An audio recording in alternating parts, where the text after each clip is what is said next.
Okay, today we're talking about web storage, storing all of the things. It's going to be really fun. Hopefully we'll talk about some things that you already know about, but introduce you to some new things that you haven't had the opportunity to dive into in your career. So we have a unique problem space we're trying to solve today. The problem space is, let's say you love the game 2048. You just love it so much that you decide you want to make a clone of it, okay? And mainly you want to make a clone of it because you never be able to beat it, so you want to kind of build your own version of it, and maybe you can beat that version. And so there's one feature of the app that you really like, and it's the fact that it has this best score, and you want to be able to replicate that feature. And this is going to become a mobile app, and you have a very low budget, and you don't want to have to set up a back-end server, and you just want it all stored on the client.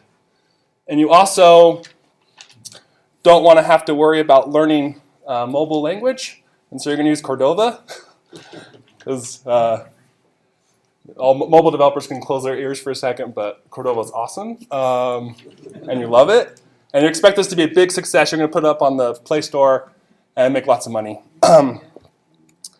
This is a disclaimer. This is a hypothetical problem space. Any resemblance to any real application on the Google Play Store created by a developer named Blake Plum may or may not be purely coincidental. So there's that disclaimer there. So there are 4 ways to solve this problem. Some are less eloquent than others, and some are a little bit more complicated than what we really need for this simple problem. But we're going to try all 4 of these different approaches. We're going to try first off with cookies. Hopefully everyone's kind of dealt with cookies or eaten a cookie before, so we should have a little bit of knowledge in this area. We're going to talk about session storage and local storage, and then we're going to finish things up with talking about IndexedDB. So first off, cookies. An HTTP cookie is a small piece of data that is usually a server sends to the web browser using the set cookie HTTP response header. So a lot of times this is something that the server is sending down to us, but we also can, through JavaScript, access the cookies through document.cookie. So back before other technologies were introduced, this was kind of the way you could store stuff locally on the client, and one of the few options you had available. So that's why we're going to dive into this, and why we should be very grateful that the world has improved, the web has improved, and we don't have to use cookies as much. So the storage capacity of a cookie, for maximum browser support, it's recommended that you don't exceed 50 cookies per domain, and you don't exceed 4,093 bytes per domain. And there's this really cool site called browsercookielimitsquawky.net, where this guy went through and he did a bunch of tests on cookies, and he came up with this really cool chart of all the different browsers and how many maximum cookies you can have on that browser, how many max size per cookie it could be. So if you really are trying to store a lot of things in cookies and you're really worried about that, you can come to this site and check that out. I think if you have that many cookies on your site, you need to start worrying about it. You might want to rethink the structure of your site, because hopefully you don't have that many cookies. Okay, let's move on. So I said in JavaScript we can access the cookie through this thing called document.cookie. What you get back when you set a variable equal to document.cookie is you will get a string back of key value pairs divided by a semicolon. So I have an example up there. Can you see that pretty good? The example would be that is the string you'll get back. You can also set a cookie by setting document.cookie equal to the key value pair, what you want it to be. Then you need to set some sort of expiration on the cookie, otherwise it will only last the session of the browser. So you need to set some sort of expiration. And then the last thing down there is the path, and that means what directories on your site, from where can you access that cookie. That's what the path is for. You can see that getting back a string is going to cause a few problems, and you want to get a certain specific value out of that. You're going to have to do probably some regex or some complicated JavaScript to get that value out, as there's not really a simple way through the cookie API to just get, hey, I want another key, I want that value, get it to me. There's not a simple way to do that. So let's jump over to, I have a code bin right here where I'm replicating that feature I want for my 2048 game, except for I wanted to make, it's super easy to make points in this game by just clicking, add points. So I'm really good at this game. I can add a lot of points. And what this is doing, if we go and inspect here, we can go ahead and go and look. If you go to in your web developer tools, you go over to the and this is in Chrome. Go over to the application tab. You can go down to cookies, and you actually will be able to see that I'm storing a cookie called best score. And right now its value is equal to 25, because that's the best score I've gotten so far in this game. So to see if this cookie is working, we'll refresh. Let's refresh the page completely. And my best score is still 25. Look at that. Amazing. Yeah, it is. So even through a page refresh, it kept that value. All on the client. Pretty awesome. So problem with this is that it's going to expire.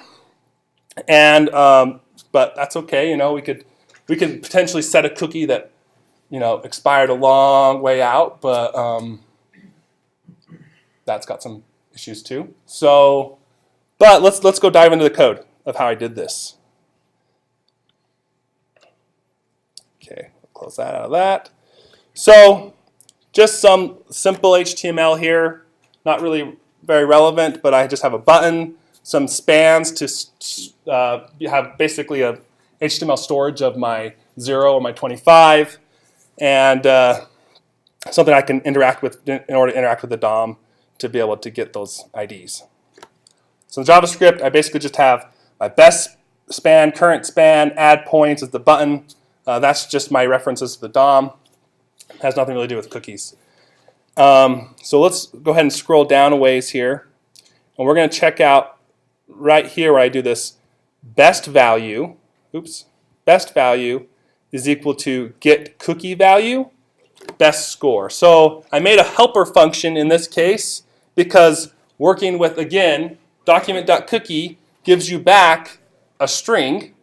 And so in this case, I had to do some really, really ugly 3 lines of code in order to get to the specific value I wanted out of that. There's probably more elegant solutions. You can do regular expressions, you can do whatever, but there's not really a great way with the cookie API to get my best score, that cookie, out of the stored cookie on the client. So basically, I just do a check here to see, hey, do I have that best value? Meaning, is this the first time that the person has come to my site?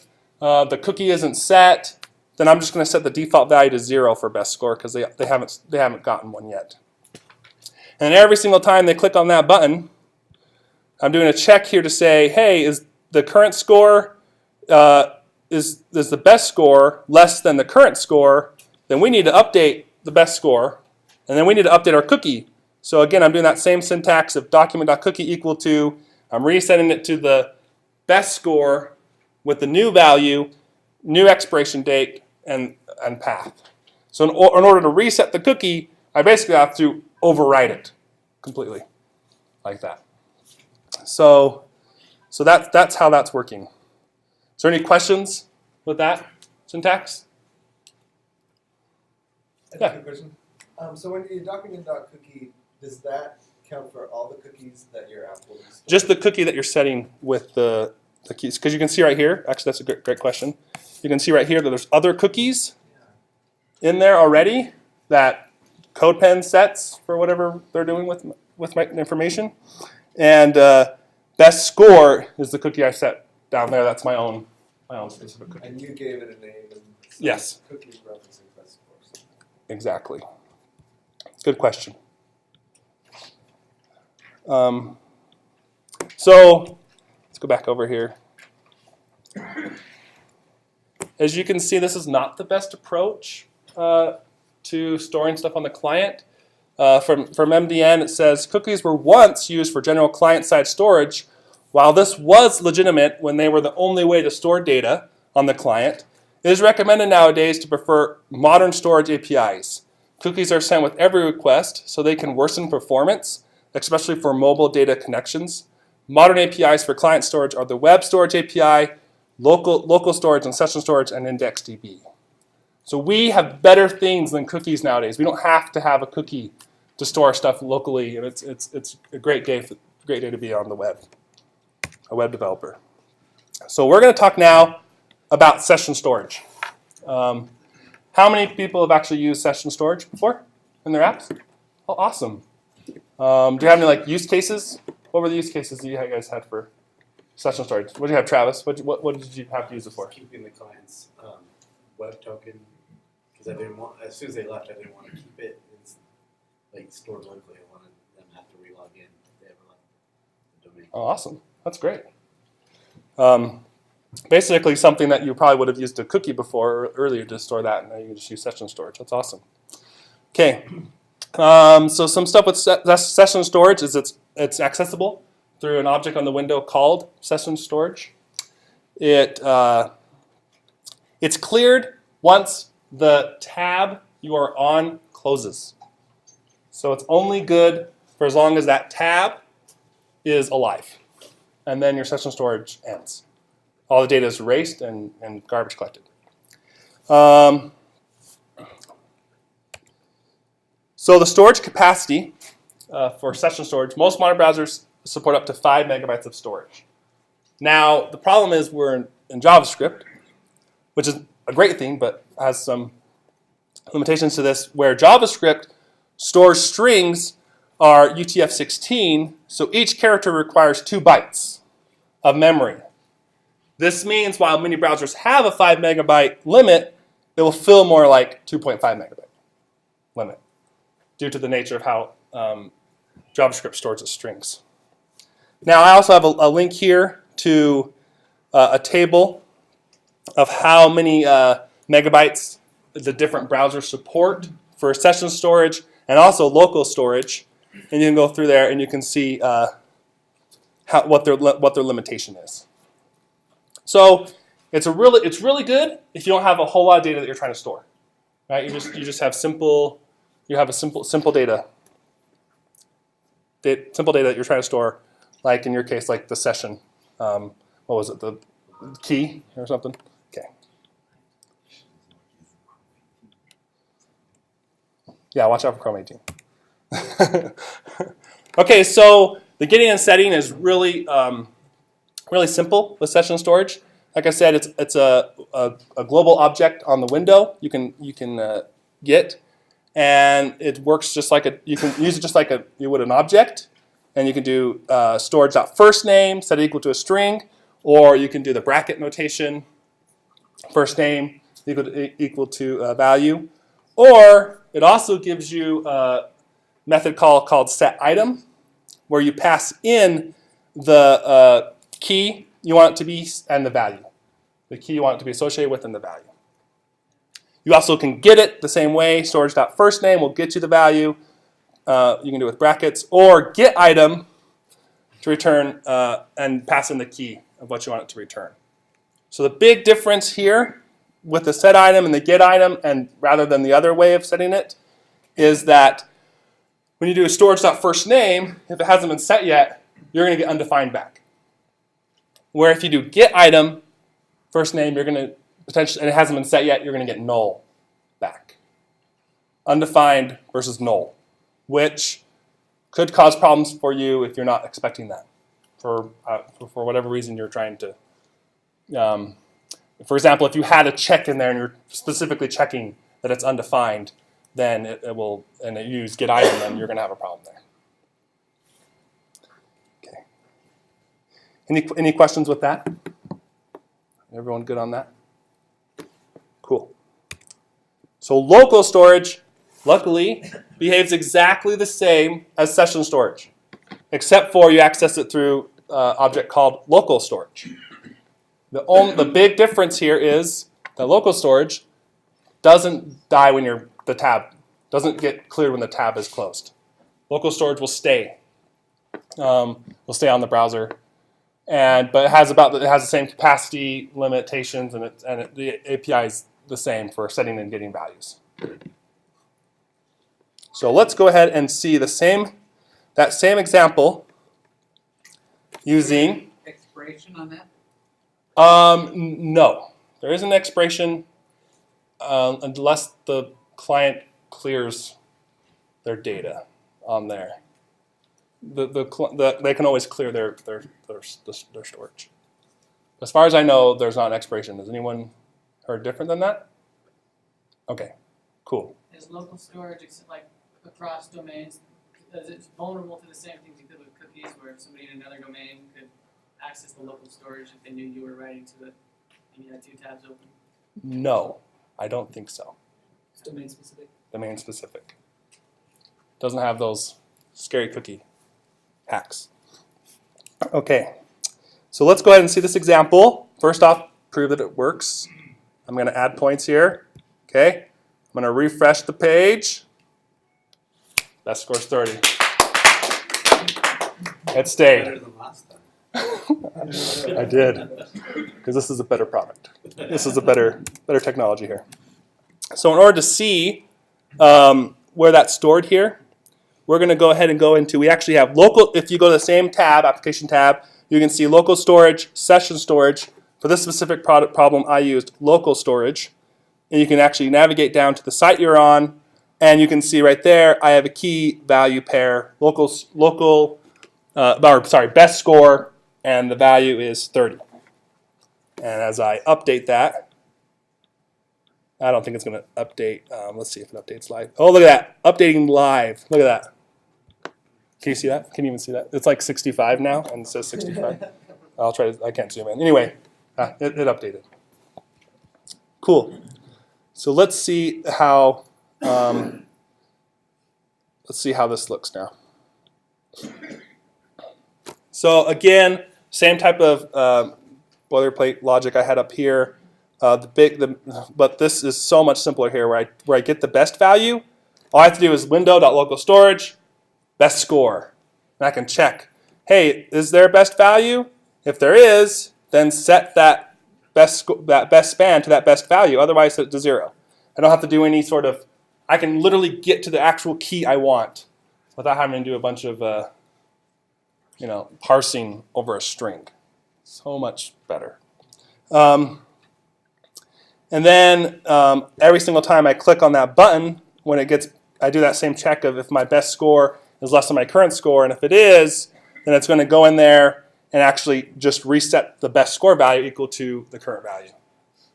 And this is what I actually implemented it into when I was able to do that 2048. This is the approach I took because this is so simple. It was one value I needed to store.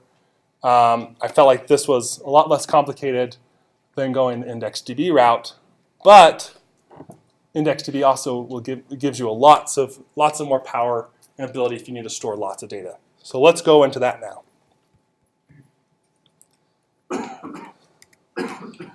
So who has ever done anything with IndexedDB? David?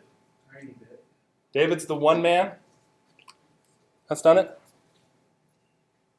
The one person? I meant that. Cool. Then this will be fun.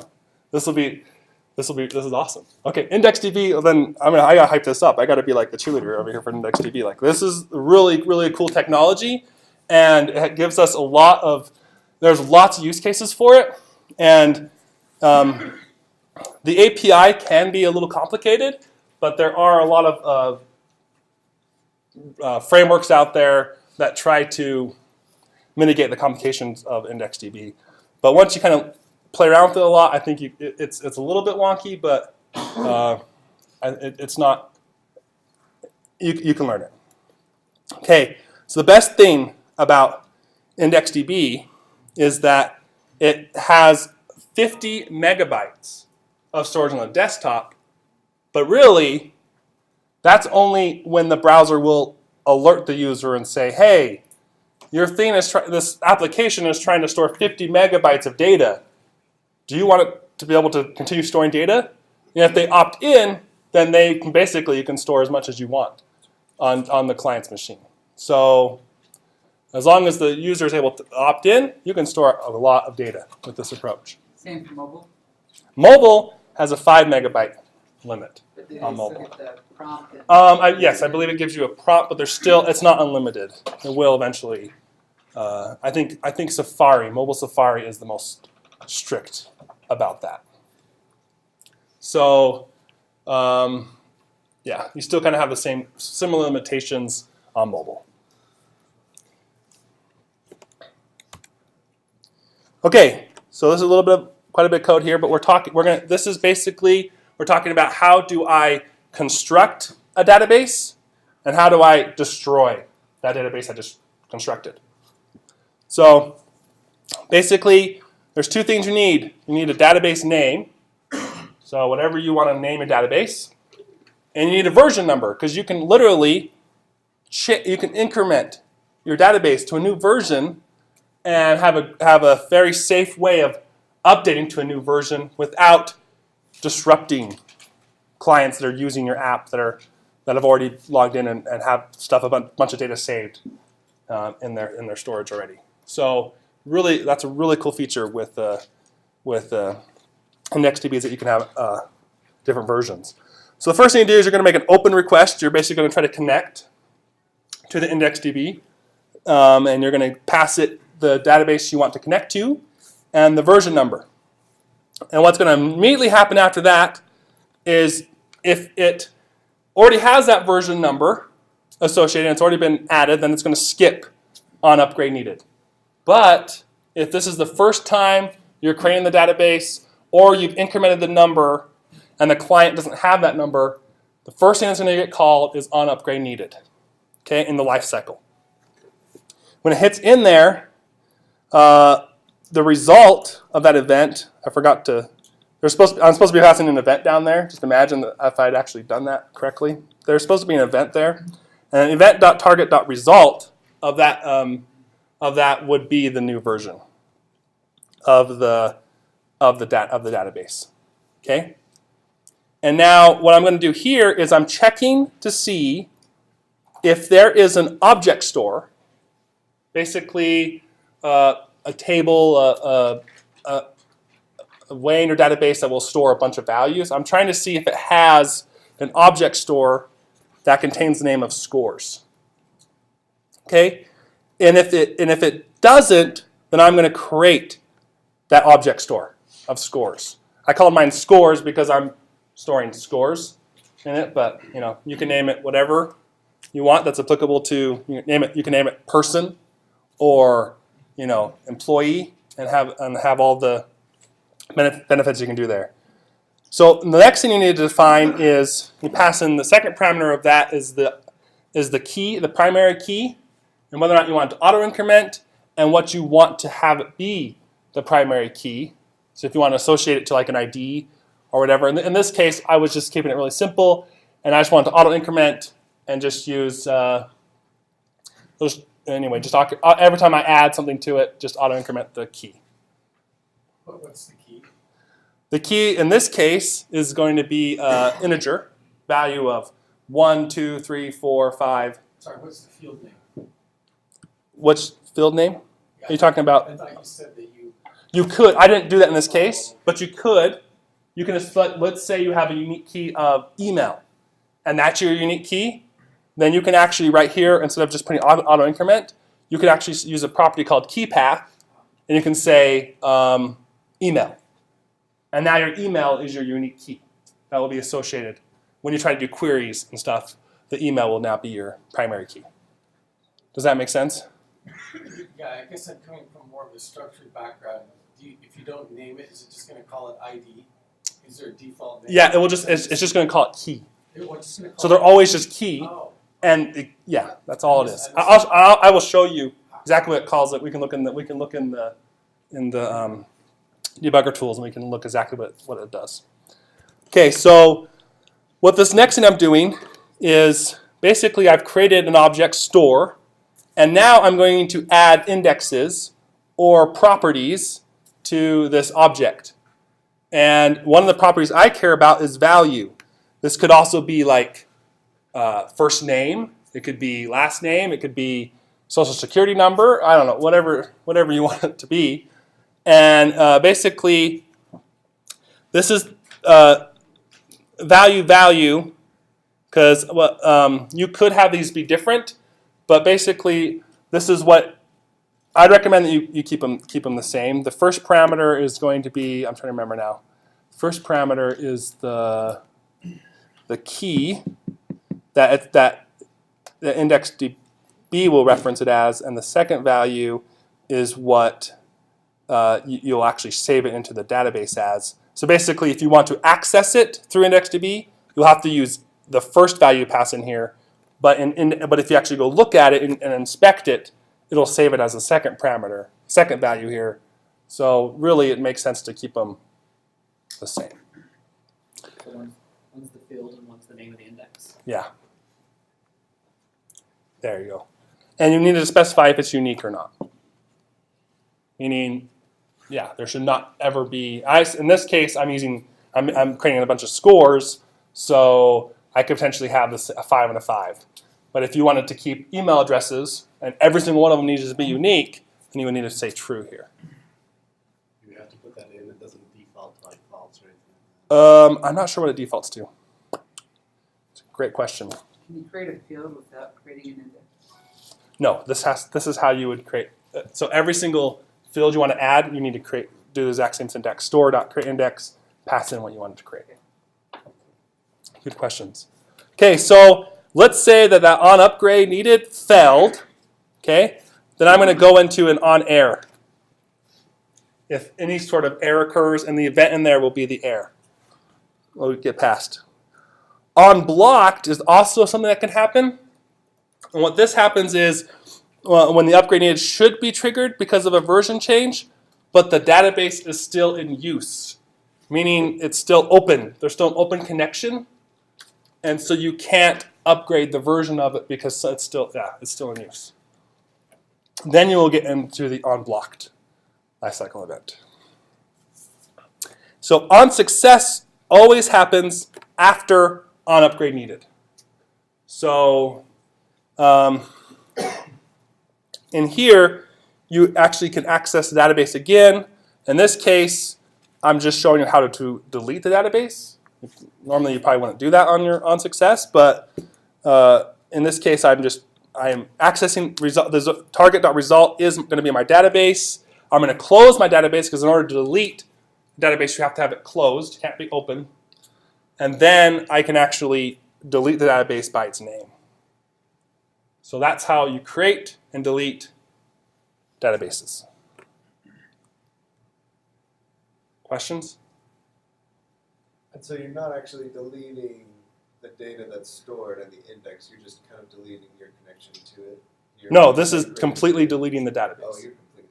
This is, database is gone. Okay, so Bye-bye. this is a full. If you did the close, then yeah, it would just close the connection. But that delete database, it's gone. That's how you would do it. Okay, so we're gonna go through some CRUD. So let's start with the create.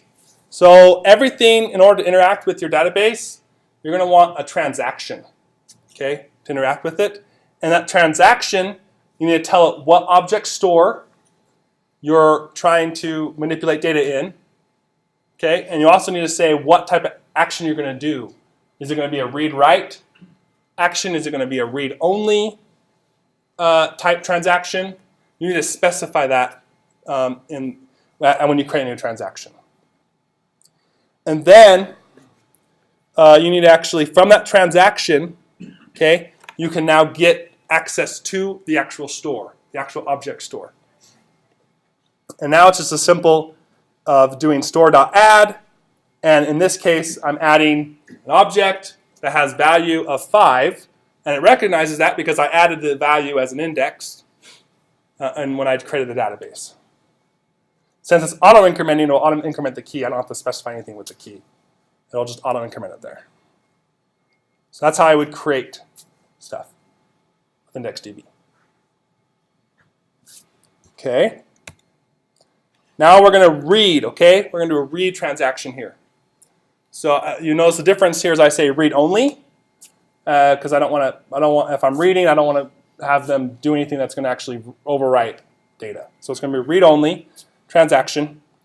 Okay. Now you'll see right here, so I do store.get, and I'm passing in the key. So in this case, I want to get the key that matches to 1. Okay, so I'm going to get this. So in this case, it's going to be that first value that's stored, that was added when I did store.add. You also can get things by other values like first name, last name, whatever you want, but the syntax for that is a little bit different. You would do store.get.index, pass in the value that you wanted to get by. So I was just trying to keep this as simple as possible. This is how you would get it if you want to get it by the key. And in this case, our key value is going to be 1. So we now have, what we're trying to do here now is I'm trying to actually get the actual value. And so I'm going to actually, let's see here. So that's how we actually would get it by key. Or if I have an example here of how to get it by value. So if I actually wanted to get it by that value, I would do the same. Object.store scores.index value, and then I would do get by the value, the actual value that's stored in IndexedDB. Or if I'm expecting multiple values back, then I actually need to use a cursor. So the way a cursor works is basically that's how you do your sorting. You can sort with cursors, and it's a way of if you're expecting multiple results back, you can iterate over each one of those results and do whatever you want with the value of that result. So I know that's a little complicated. Is there any questions there with that? And I've tried to keep the syntax as simple as possible. Yeah. This is cool. So, I'm sorry. So when you say .get 1, is that like a 1-based subscript notation where you're accessing the first element? I'm accessing inside of my IndexedDB within the object store of scores. I'm accessing the record that has a key of 1. So not at position 1, but it has a key of 1. Yes. Because it was named something else, so it seemed like the key would be the thing it was named when you called add. You know what I'm saying? So the key was, remember how I said auto increment? So the key is automatically put in there, and I'm not even adding it. It's just automatically being put in. Being put in as 1. Oh. 1, or if I add another one, it'll be 2, 3. This one, I'm actually trying to get by a certain value. So let's say I wanted to access all the people who had the name of Blake. Then I could say .index first name, but I'm expecting to have lots of Blakes come back. So in that case, I need to use a cursor to iterate over all the Blakes and do all the stuff I want to do with the Blakes, whatever it is. So, is OpenCursor actually essentially creating the query, or do you do the get first? You're doing the get. Oh, okay. So you're gonna do. So your OpenCursor on success is like an eventless scenario. So you see up above how I set my index is equal to transaction.object store scores index value. Okay, that is now created the index, and I do the get below. That's if I want to get a specific value of 5, and if I know that that's going to return lots of results, not just a single result, then I'm going to open the cursor and iterate over that. So yeah, it would look just like this in that type of pattern. If get will only return one result, then I don't need to worry about iterating over anything. I will just get back the value. What will happen if multiple are returned? But you're only expecting, but you don't use cursor? I'm not sure. Just get the first one. Yeah, I know. I'm not sure what it would do. That's a good question. I'm not sure what will happen. Might blow up on you. What happens to the key when items are deleted? That key is You the wanna key. always refer to the first item? No, it's associated with that record. So if I delete that key, then it will delete So the. get one may not always return something. Yes, it could potentially not be there, and then it would return. I believe it returns undefined. Yeah, it does. If it doesn't return anything, if it doesn't have a value there, it returns undefined. That makes sense? It does. So you may have already said this, but so does the index DB, does it just store a single index and a single like hash of key value pairs, or can you have multiple entities, you know, in the and access? I will show you. I will show you. In fact, everyone's anxious to see it. I want to show you. I will show you that. Okay, thanks. Okay, I'm out of time. Okay, let's go on to update. Update, really similar to add, except for you're going to have to actually do a get and then put. So you're going to be putting in the new data that you want to basically override from the existing object. So let's go ahead. We do this. We make a transaction. We read write. We access the right store. We do a get request because we're trying to get the value that has 1. And on success of that, I'm going to update. Right here, all I care about updating is the value. So I'm going to update best.value. I'm going to set it equal to a new value. And then I'm going to put that into the store. So put will update. Put can also add. If you don't have that object in the store, it will actually add it to it as well. So be careful there. The parameters there in put is I'm saying right here, I'm saying the value of the object I want it to update to, and the index, the key I want to add to. If you do not put the key, in this specific case where I'm just doing auto increment, your put will literally just do exactly like add, and you're going to end up with a bunch of records. So updating the right index is important in this case.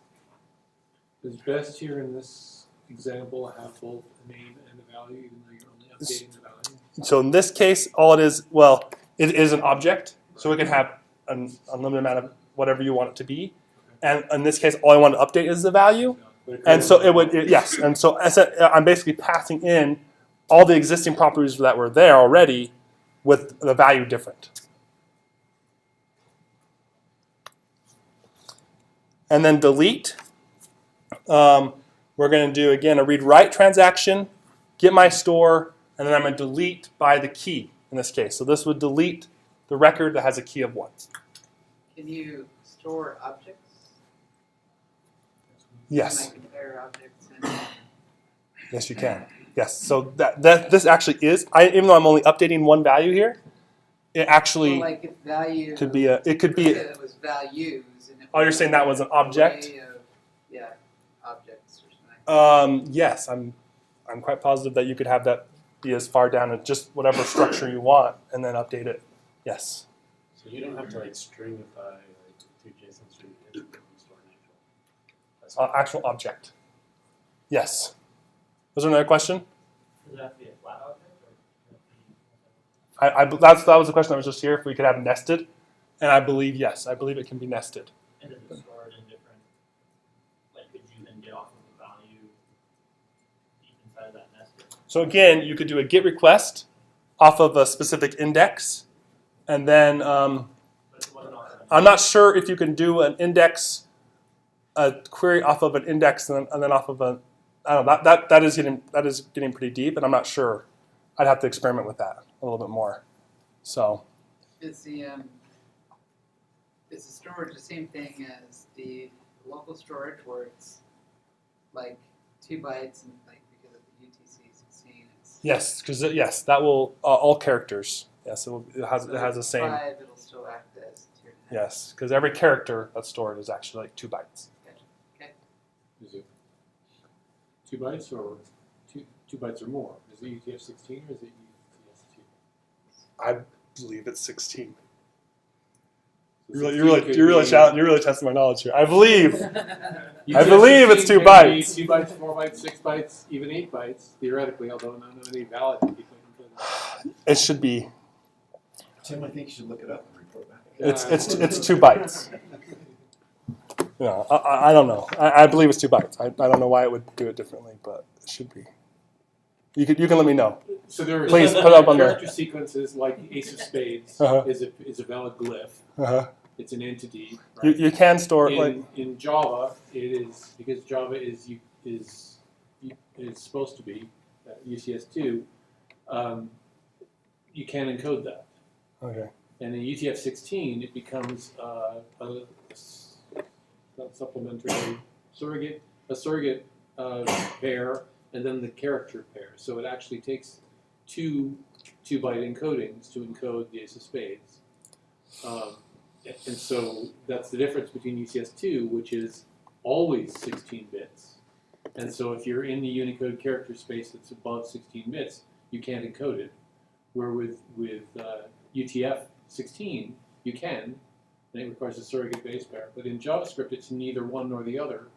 So if you want to indicate those glyphs, you can have just the surrogate pair as a glyph, even though that's invalid UTF-16. I'm going to say I'm smelling a donuts on UTF. Yeah. Who wants that? I'm going to say for the sake of trying to continue this presentation, 2 bytes. Just know it's gonna feel small. It's going to feel smaller. Using the Ace of Spades. Okay. to code it out. Whew. All right, let's go dive into I some. tried to put it in my preferred name, only to find that our backend. All right, we're out of time here. Let me go. Let's actually look in the. Okay, so again, this is an example using IndexedDB. So I'm going to add points here. We're going to refresh the page. Still there. So let's check it out. You get to 65. So in this time, actually, we're going to have an IndexedDB store that we can actually access, and it has, you can see right here, it's called MyDB because I named it MyDB. And inside of MyDB, it has an object store of scores, which I can go look at. And then, so this right now, when I click on scores, it's just going to, you can see right here, there's the key. Okay, record number 0, key 1. It has an object as its value, and inside that as a value. But it could be, it's an object. It can contain whatever you'd want it to contain. Okay, so if I click down here and if I do it by value, then it's going to sort the records by that key I'm clicked on. So in this case, value. So it's going to, I only have 1, so we'll just sort it. But it will sort it by that value or index. Did you by chance include WebSQL in your presentation? No, because WebSQL is deprecated Oh, okay. and not going to continue on in browsers. In fact, IndexedDB is now supported in the latest Safari. It used to be that you had to kind of do a little bit of WebSQL because Safari didn't initially jump onto the IndexedDB bandwagon, and they were supporting WebSQL. And so you had to do a fallback to WebSQL in order to use IndexedDB, but now Safari is on board with IndexedDB. Yes, IE, Edge does. Yes, Edge is IndexedDB. IE is back to 10. Okay, I don't know. Cookie storage, right? I'll have to look at can I use. I believe it goes back to 10. I don't deal with IE much. Luckily, no, just kidding. No. What's that? It says that it's about partial support, even in Edge. Okay, partial support. Okay. So I'm not sure what the partial support is. That just like probably syntax a little bit different, or I don't know. Okay. No issues. Known issues. Okay. Is there a limit to how many databases we can set up? I don't believe so. No, just the memory limit. Just the memory. Yeah. So that's how we'll actually create the database. Okay. So let's go ahead and look at the code here for this. Okay. Again, exact same stuff I was doing in the other things, except for in this case, I wanted to be able to get access to my database, and so I set it up in the scope to be able to, so I can have access to the database wherever I wanted it to be. So let's go ahead and go down here. So you can see right here, I have my DB name. I set it to MyDB. I have my version number. I open up a connection to the database. Okay? On upgrade needed, I check the results of that event. I check to make sure, hey, do I already have inside of my database a store of scores? If I don't, then let's create that store. Let's add an index of value. And then I wanted to immediately add a record to it because I wanted to assume that there was always a record, at least a record of 0 in there. So I immediately added a record to that object store. Okay? Kind of like having DB Migrator or Flyway DB built right in, because you have to, because the database is on the client. You don't have control over it. When you showed us your database, it didn't have 2 records, did it? Yes, it only has 1 record. Right. Did you just update the record? I did. Oh. Yep, I just update the record. You're right. That's all, and I'll show you that. So I don't have it. All here I'm doing here is just console logging. If there's an error and stuff, you could respond, do something better if there were errors. On success here, I'm doing a read-only transaction, accessing the object store of scores, getting the key of 1, and then I'm going to put in my best scores, whatever that value was. Okay, and I can assume it's there because I add it when I do a on upgrade needed. So it should already be there. I don't have a question of whether or not it's not going to exist. Can you add something else to that value so you can see what shows up? And then you Sure. What would you like to have added? Well, label Unicode 16. Put the ace of spades. Label store. Okay, and then watch, and then I'm going to do upgrade my version of my database. Save this. Okay, let's see what happened. Let's run this again. Just want to make sure. Okay, run. And sometimes I have to refresh the page because Should run, right? Because that sometimes when you update the debugger, you can sometimes have to refresh the page because it doesn't update the database. The debugger doesn't show the database on the fly sometimes. So let's see. Oh, I didn't add the index. I'm sorry, so it won't actually show that. So we have to add an index to it. So we're going to come here and say store store.createIndex. And we're going to have this be label, and it will also be label. And unique is going to be, let's just do false. So now, save that. Do you update your version number? Oh yeah, because, yeah, I'm going to have to. Database, one or the other. Or delete the database. We could do that too. Okay. Let's see if it refreshes here. Sometimes this works, sometimes. It's on version 2. Still on version 2. Let's see. Run. It was a little bit challenging to get CodePen to work nicely with it, probably because it's, I don't know, whatever CodePen's doing. But when I refresh,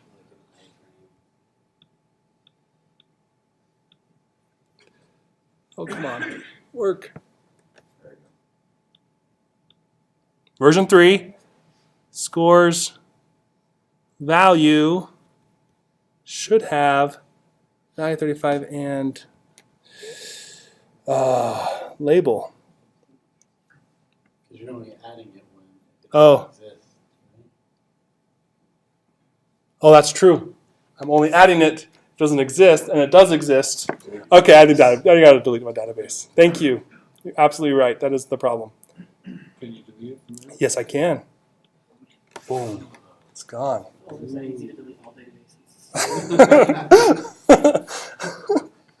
Yes. Okay. So we didn't get the best score showing up. So now we do that. Hopefully, come on, refresh. Yay. No, You close and open your think so.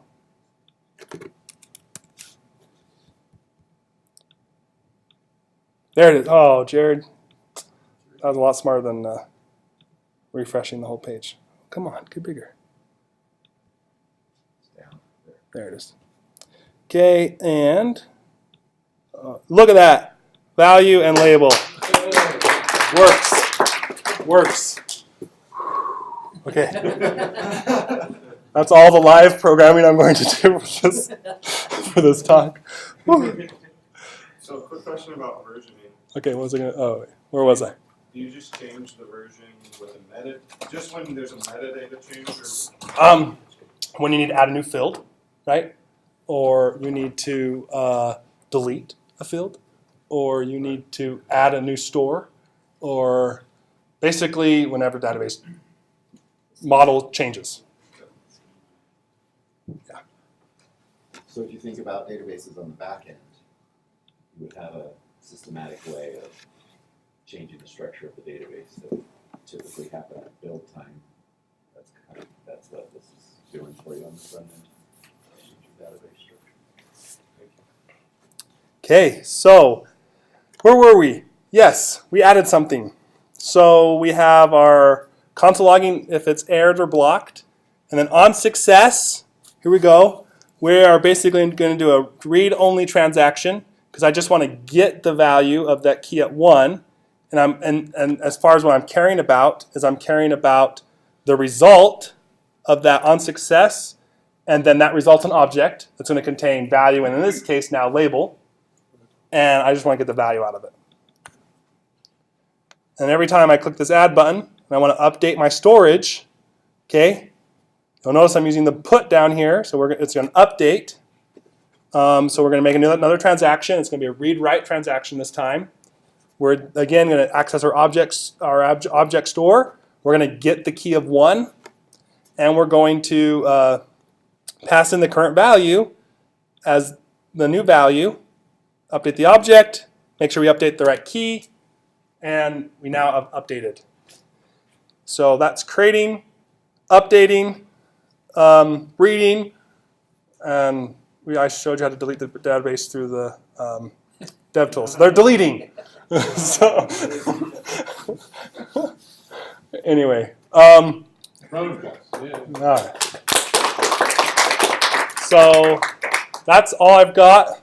And yes. Can you edit the values inside that through the dev tools? Like, let's say you want to cheat up your score, you don't want to click a lot. Well, I'm just saying, let's say you wanted to augment. Seriously, that sounds like Cheat's not the something right Tony word. would say. Oh, yeah, it's Tony. I'm not sure. Let's see if we can break things.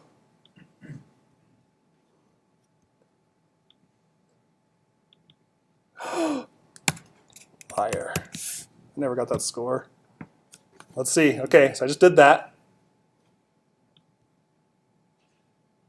Nope. Do I have to run it? Save button. Do I have to push save? I don't know. Round up there. We didn't change the code, right? I didn't change any code. Should be accessing the same database. They get over to your bit.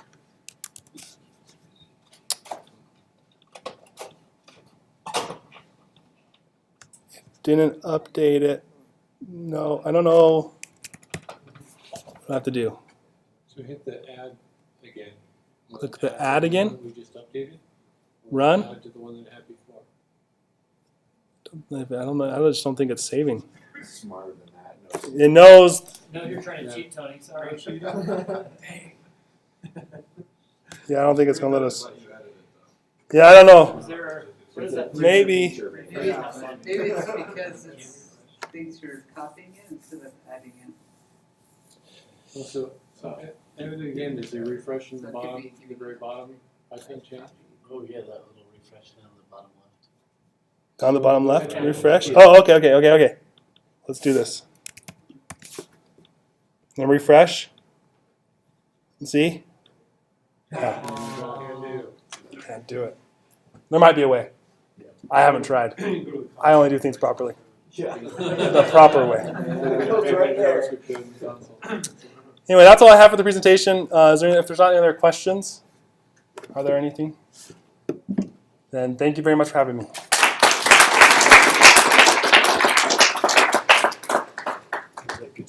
Great. Thank you.